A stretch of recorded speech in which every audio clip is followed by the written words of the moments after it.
Ayon sa ulat ng pangmasa noong ika-31 ng Marso taong 2025, naganap ang isang insidente ng road rage sa barangay Boso-Boso, Antipolo, kung saan isang lalaki ang namaril matapos ang isang alitan sa kalsada. Sa insidenteng ito, isang rider ang nasawi, habang 3 ang sugatan, kabilang ang asawa ng sospek na nagmamaneho ng isang SUV. Kinumpirma ni Antipolo City Mayor June Inares na nadakip ang sospek sa isang checkpoint matapos ang insidente. Philstar QA. Sa kasalukuyan, hindi pa inilalabas ang mga detalye hinggil sa motibo ng pamamaril. Gayunpaman, batay sa video ng insidente, makikita ang pagtatalo sa pagitan ng sospek at ng biktima bago naganap ang pamamaril.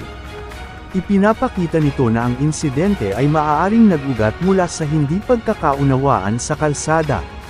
Mahalagang tandaan na ang mga insidente ng road rage ay kadalasang nagmumula sa matinding emosyon at hindi pagkakaintindihan sa kalsada. Upang maiwasan ang ganitong mga pangyayari, ipinapayo na panatilihin ang kalmado at magkaroon ng pasensya habang nagmamaneho.